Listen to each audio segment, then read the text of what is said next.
In a world gripped by conflict and uncertainty, a phone call between two of the most powerful men on the planet has set the stage for a potential shift in the ongoing war between Russia and Ukraine. U.S. President Donald Trump and Russian President Vladimir Putin spoke for 2.5 hours, discussing the possible terms and conditions to end the war completely. This crucial conversation carried significant weight. The primary outcome? Donald Trump managed to persuade Vladimir Putin to halt all offensive operations targeting Ukraine's energy infrastructure. Trump, who has long been vocal about his desire to end the war, proposed a 30-day ceasefire.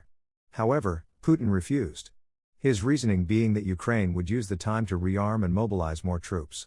The Russian leader stood firm on one condition for ending the war: a complete halt to all military and intelligence assistance to Ukraine from the West. To fully understand the depth of this conflict, we must go back in history, to the end of World War II. The Western world saw the rise of the Soviet Union and the spread of communism as a direct threat. To counter this threat, the North Atlantic Treaty Organization, or NATO, was formed. Throughout the Cold War, NATO expanded its influence, bringing more countries into its fold. Then, in December 1991, the Soviet Union collapsed. The primary adversary of NATO was no more. Logically, the alliance should have dissolved. But that did not happen. In 1990, Western leaders promised Soviet President Mikhail Gorbachev that NATO would not expand further east. However, as history shows, these promises were not honored. The 1990s saw NATO involving itself in political and humanitarian crises. Its first military interventions took place in Bosnia between 1992 and 1995, followed by strikes in Yugoslavia in 1999.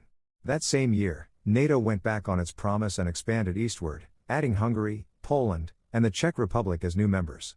Russia, weakened and struggling to regain its footing after the fall of the USSR, could do little to resist. By 2007, France rejoined NATO's military alliance, making it even stronger. Around this time, Ukraine expressed its desire to become a NATO member.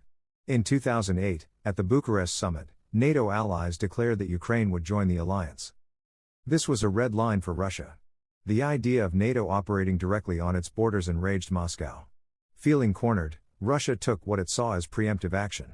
In 2014, it annexed Crimea, a region with a 76% ethnic Russian population. Then, in 2022, Russia launched a full-scale invasion of Ukraine, sending the global economy into a turmoil. Donald Trump, during his presidential campaign, had maintained that stopping the war and cutting U.S. funding to Ukraine was a top priority. So far, his efforts have yielded partial success. He has managed to convince Putin to stop targeting Ukraine's energy infrastructure, a significant victory. But a complete ceasefire remains elusive. But the question remains, will Trump succeed in stopping the war entirely? Can he bring both sides to the negotiation table and broker a lasting peace? Only time will tell.